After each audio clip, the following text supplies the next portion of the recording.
Good afternoon and happy Tuesday.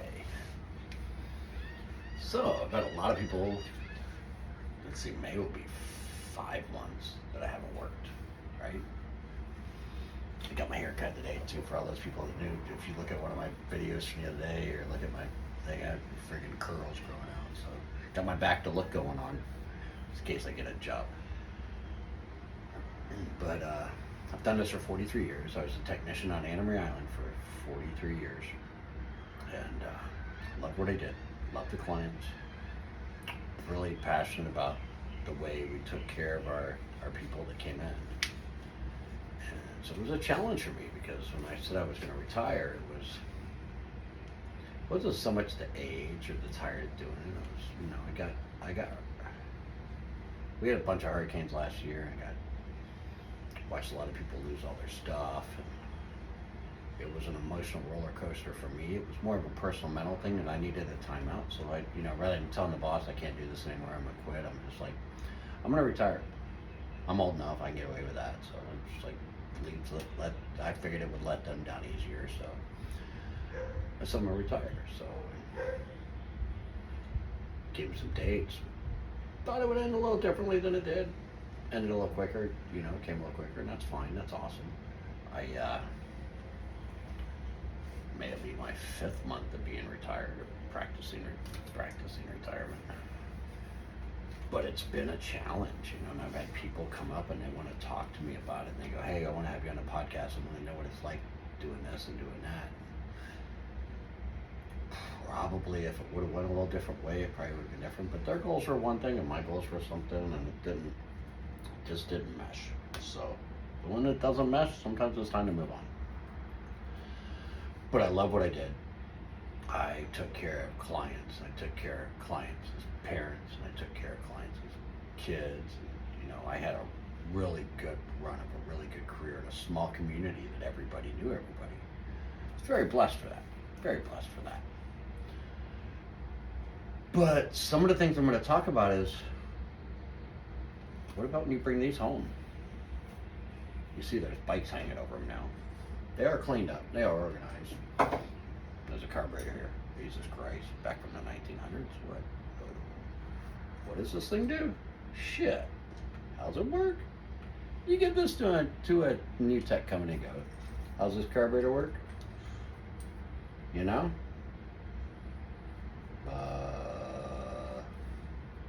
got a TPS on it too.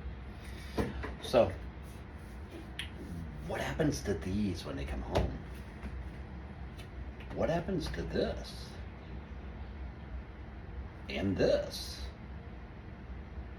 Stay with me here for a minute. When these come home, it's an emotional roller coaster. It really is. And as of last week, these things were piled this high. I came home, I had no drive, no ambition, no anything. I never stuff over here. There are 2 more roll carts over here. One's over there and one's over there now. So we can get everything.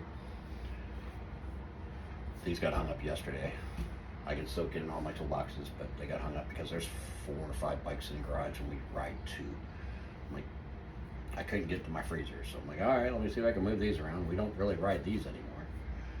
So I can get them done if we need to. But what happens to your emotional roller coaster when these come home? All of a sudden, you're like, who am I? Those are the conversations I want to have, and I'm going to start having them. It's a lot, I get on all these pages. I was even on a dad's page the other day, and they're like, I'm burnt out. I'm looking at this, and I'm like, freaking 70% of these people that say they're burnt out are automotive techs. And some of them have only done it 15, 20 years. I was at 43.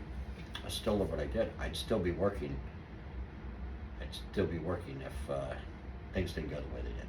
And that's all right. And I'll probably find something else to do. I'm sure age discrimination at 57 is real, more rampant in our world than I really care to even think about. But I'll find something to do. I gotta do something. I don't wanna go crazy. But I'm back to the point where I'm fixing up stuff and cleaning up stuff, and to have these all cleaned off and this and that and the other that was a huge thing. I moved some stuff around in the garage and got that set up. So got the boat fixed. A year and a half ago, I took my outboard apart, to put a fuel pump control module in it. And it sat there with the top off, the lower cowlings off, all the fuel lines disconnected for a year and a half because I didn't have the motivation, desire, or ambition to do it. That's a me problem, right? I got paid really good for what I did, really good for what I did. As a technician and as a service advisor for the last couple of years ago. And I worked 4 days a week, and you're like, well, why can't you freaking, it's one of my mom's favorite quotes, why can't you suck it up, Buttercup? Just keep doing it. And it got to the point where I couldn't. So here I am, the retired technician of AMI. So there's a lot of things that go on in your head. And there's a lot of other factors. I mean, the mental health awareness of our technicians and our sales advisors, and a lot of other people out in the world, but I know our career path is really, it's a high thing. I think we're at number 4, number 5 as far as suicide deaths through a technician. And there's a lot of other things that go on in your head. So, but I'm just getting to be where I can talk about what happens and what do you lose in your heart of hearts when you take these home. It's a huge challenge. You know, it's huge from the guys in the industry. And trust me, I talk to a lot of people in this industry. You know, and I'm in one of the training chat groups. That these guys are smart cookies, right? And I just typed in, hey man, I'm sorry I didn't see you at Flathead. Thanks for asking about me. And they're like, oh, we know how you are. You're retired, dude. We're jealous. I'm like, I don't know about that, but okay. You know, I'm like, there's a lot of other stuff to be said for that. So I'm very thankful. And I'm very thankful they keep me in their groups and talk to me and stuff like that and check on me. But some of the things that I'm probably going to talk about is what happens when you retire. What happens to your heart, your soul, and your mental stuff, because it's different. It's just different. It's hard to explain. It really is. When you lose who you are. And it took me about 3 months to get back to where I felt like me again. Not working me when I was happy. And I'm very blessed. It only took me 3 months, 3 or 4 months. And probably my bride and everybody else that's in this house is probably really thankful that's all it took too. But my bride had went down a similar venture. You know, her she was in dentistry, and that all got corporate, and she goes, I didn't sign up for corporate. I signed up to be a small family business, which is what I've done all my career. And she goes, it hurt. Because I told her, I'm like, if you can't do it, just don't worry about it. Just tell them you're done. Give them your 2 weeks, give them a week, whatever you need to do. Doesn't matter to me. We'll figure it out. And this was a few years back. So for both of us to be in this situation where like corporate, it feels like a corporate vibe, and we're not okay with it, it's kind of weird. Because I, you know, even back then, I'm like, well, gee, just suck it up. Suck it up, Buttercup. That's what Mom would say. But I get it now. You know, I didn't get it then. You know, I'm a slow learner. Anybody that knows me, there's like 2 marbles up here, and they roll around in my head. And every once in a while, oh, light bulb coming. Not very bright, dim, but it's on. I'm like, oh, I see it now. So I'm allowed to pick on myself all I want. My last name's Self, so I can pick on myself all I want. But I want to share some of these with you, and some of the things I've gone through in this journey, and you know, for me to do it, and then my bride to have a similar situation in a different field. It's really challenging. You know? She was making good money, and she goes, well, if I go back to work, I'm only going to make this. And I go, I don't care if you make $10 or $20 an hour less. If it's a stress-free job, go for that. I go, I don't care about the money. It's just being out and talking to people. That's what I miss the most, is seeing our clients and talking to our clients. It wasn't about the day-to-day. It wasn't about, you know, how much is this ticket going to be or this ticket's going to be. It was like, how are your kids? You know, is your mom and dad doing okay? How's your kids doing in college? You know, did we check out their car before they go back? I want to make sure they're safe. you know, there was a lot of other factors in that I miss about what I did all these years. And it's kind of heart-wrenching, you know. If they called me back right now, I probably couldn't go. It'll never be the same. It'll never be the same. And it's sad because I loved where I worked. It just changed. And change is good. Change needs to happen. And that's how we all get better, right? But sometimes the push was a little hard, and the push was a little hard for me. But I'm the old guy. So I just looked at it as well. That's how we get the old guy out of here. Let's get the new kids in here. But anybody that worked for me knew I was a cheerleader. Come on, we can do this. We can do this. We can get this done. You need to do this. Oh my God, that was awesome. You did freaking awesome this week. I was always the cheerleader, and I want to be the cheerleader for people. So there's no reason to be an asshat in this industry or any other. You need to help people. You need to help people get along your way.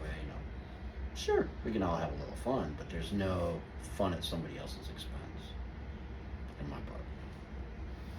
So, this has taught me a lot these last 5 or 6 months. It's taught me, you know, my emotional roller coaster that took a straight down deep dive and took me about 2.5, 3 months to figure it out. And now I'm starting to do stuff around the house and get stuff cleaned up. I'm telling you, 2 weeks ago, this chair wouldn't be here. And this shit was this high. If you look at my Facebook pictures, this shit was everywhere. You couldn't get back here. You couldn't. If you wanted one of these batteries, no, you couldn't find it. And if you did, it wasn't charged up. You know, if you wanted the jump back, it was dead, sitting over there. And then these are in a whole different place. The jump back, you know, it's just it's sad that I let my shit go that bad. Because of my emotions. It's my emotions, right? It's not anybody else's. So I don't know what to tell you. I just, you know, it's been hard. It's been difficult. It's been a really challenging road. But I talk to so many people, and they're like, "Oh my God, I am so burnt out. I am so over this shit. We get treated like shit. We get this, we get that." And I'm like, "Man, I'm sorry." That day, or the next day, somebody else will text me, "Oh my God, I'm over this shit. If I could just fucking walk out of here right now, I would. I'd pack my shit and leave." A day or two goes by, I get another one, and I get another one, and I get another one. I am thankful that they vent to me, because you have to vent to somebody. You know, I just feel bad that this industry that we're in is like this, and I don't understand why.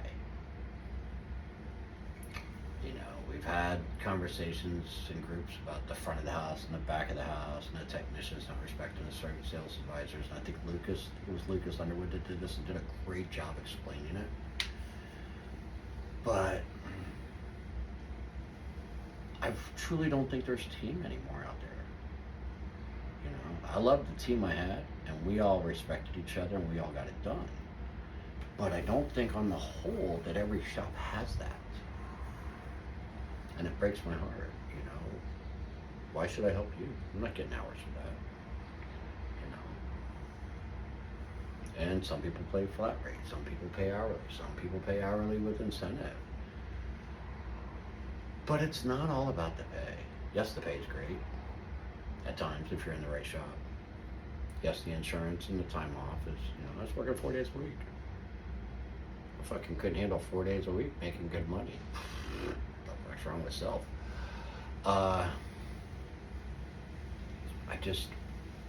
There's so many other factors. The way people get treated, the extreme heat that they work in Florida and some other states. You look at a dealership or an independent shop. The office is air conditioned. The office is clean, spotless. Let's get you in here. Let's do this, do that. The guys that are working in the back in the extreme heat. And that was one of my buddies the other day, because they treat us like animals. I'm over it, because I'm just over it. If I could go do something else. And trust me, they do other stuff. There's a lot of technicians that get into fleet services of big trucks. There's a lot of technicians that get into HVAC, because it's, kind of similar. You're reading electrical, you're diagnosing one kind of unit. So, one specific target of units. There's 20 different units out there. But I just feel we're so undervalued, really undervalued. And I don't know how that's going to get fixed. There's 10-12% of our industry that's really leaning to help that. And if you're not working for one of those shops, you should look for one of those shops. Changing the industry, and there's a few other groups that have some shops that are really trying to keep their employees taken care of. So there's some other ones that work in some pretty crappy environments and situations, and it's just not right. We're all human. I put my pants on one leg at a time. So does that guy over there in that shop. He should be treated no different. None. Zero. But all the stress to make it profitable in today's world, yes, cars are expensive. Yes, auto repair is expensive. Yes, your shop's expensive. Yes, lifts, equipment, scan tools, all your information systems. It's expensive. It is. It would blow somebody's mind as a new technician coming in that doesn't understand why we got to be doing $2 to $3 million a year, or $1.5 million. Our little two-bay shop did $1.2 million before I left. That's a lot for a little bay shop. That's seasonal. It's seasonal. But, when somebody comes in there at new tech, they see the boss's car. And they're like, well, I should be driving that. He's driving that. And I should be able to make $100,000 a year and drive that. Or seeing what I drive. And I should be able to buy that and get a house like him. I've spent my whole career to this point getting here. I just didn't show up one day and his house showed up and that car showed up and I busted my butt for years. Right? So, these are just my thoughts. I don't do many videos out here. It'll be a little warm in here in the summer. I do most of them by the pool. That's where I spend all my time. But I wanted to make sure these were here, so I got my point across of what do you do when these come home. Because I guarantee you, most techs that bring these home, that's it. If they die first, their bride sells them or something, or one of the kids takes them or something like that. They just sit here. Closed. Collecting dust.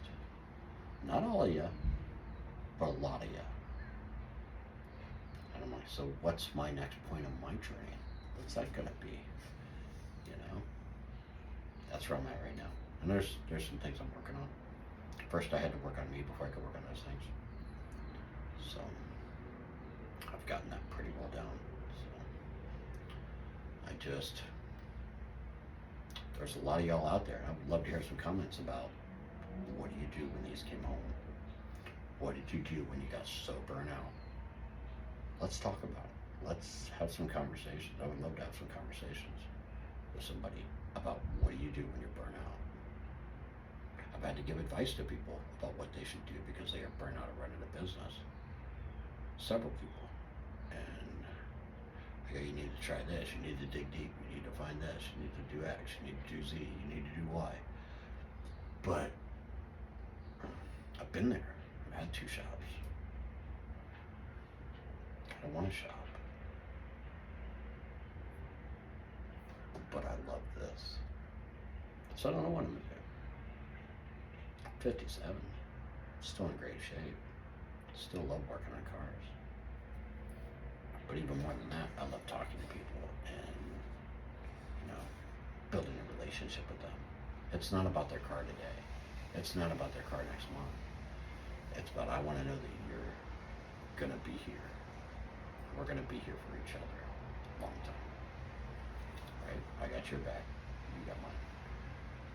So, that's just my thought of the day. I'd love to hear some comments back on it. If you like this or think somebody else should listen to it or should follow me or something like that, click it a like.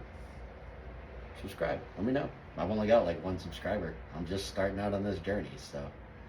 But there's going to be some conversations about stuff like this. I did one the other day on mental health. I think mental health is really under talked about. I think it should be talked about a lot more. I think it should be focused on a lot more. You know, we all say we're okay and we're not. Right? And I'm one of the most upbeat guys you will ever see. Yes, do I have the best resting bitch face? I will win that every time that award comes out. Happy. Sad. There's no difference, and I don't know how to fix it. And I think it's from so many years of being a shop owner that I just got to the point where I just never smiled. Is that right? No. Is that fair? No. I just got so burnt out at that point when I was around 40 or so. Just, it's like I couldn't please everybody. And if I couldn't please everybody, how the heck am I going to make myself happy? I don't work for some high-end, high-dollar people and demanding people. And even my boss at my last job was, how the hell did you deal with them? I go, I just charged them. You know, if they were going to harass me, I put it on their bill. Nobody ever said anything. They didn't care. They just wanted it done now. So I would just love to know if there's some other people that are burnt out or retired and there's shit sitting in the garage. Because it doesn't matter how much you paid for all the tools in it, this and that, the other. It ain't worth shit. You know?